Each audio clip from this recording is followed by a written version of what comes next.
Hello, folks. Hope everybody's doing well today.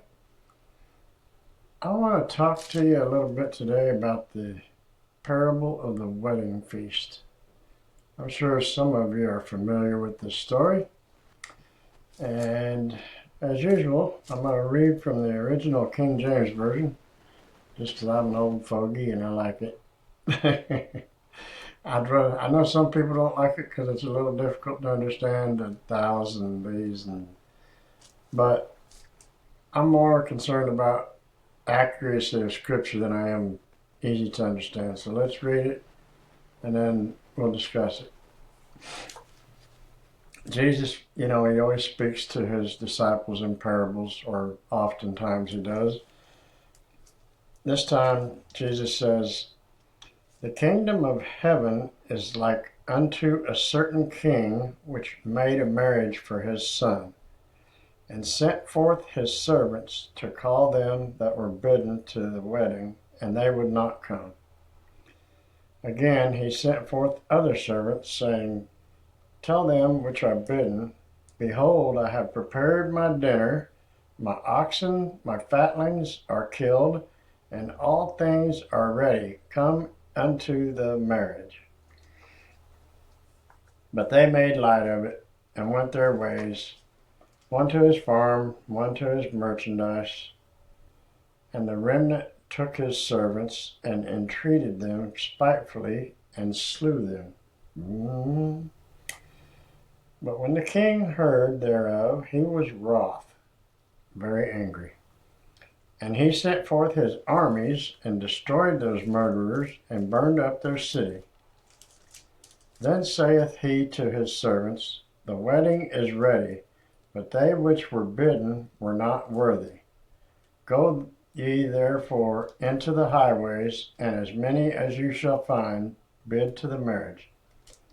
So those servants went out into the highways, and gathered together all as many as they found, both bad and good, and the wedding was furnished with guests. And when the king came in to see the guests, he saw there a man which had not on a wedding garment.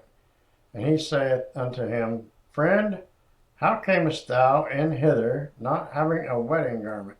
And he was speechless. Then said the king to the servants, Bind him hand and foot, and take him away, and cast him into outer darkness. There shall be weeping and gnashing of teeth. For many are called, but few are chosen." Okay, now, as far as I know, and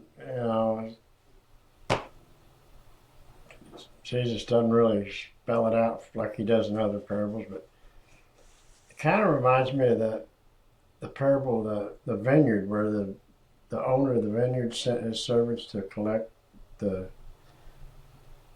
wine, and beat those servants, and so he ended up sending his son, and they killed him.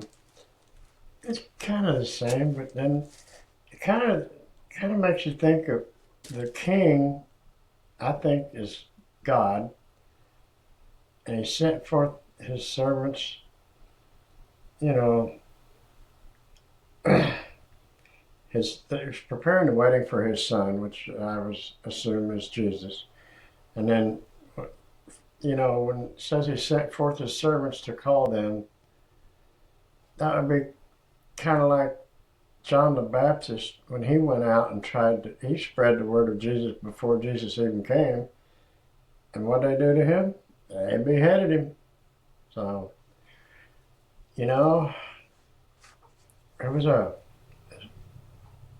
dangerous time to be a Christian back then. And it is today in some parts of the world still. I wouldn't go confess my faith publicly in the streets of Iran or Saudi Arabia or China even. Thank God we live in the USA. Anyway, this part has always confused me. The guy not having a wedding garment, and the king was mad at him for not wearing a wedding garment. And it says he cast him out cast him into outer darkness. There shall be weeping and gnashing of teeth. That's kind of like the end times when you go to hell, isn't it? Kind of like I guess kind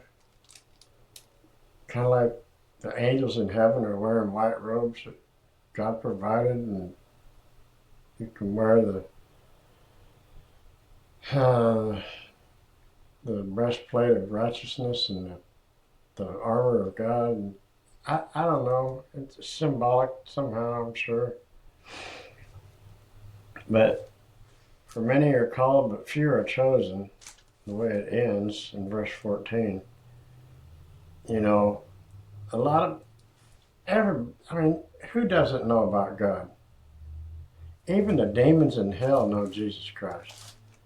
But if you don't act on it and study the Bible and have a relationship with Jesus, you're too busy with football or beer or gambling or whatever.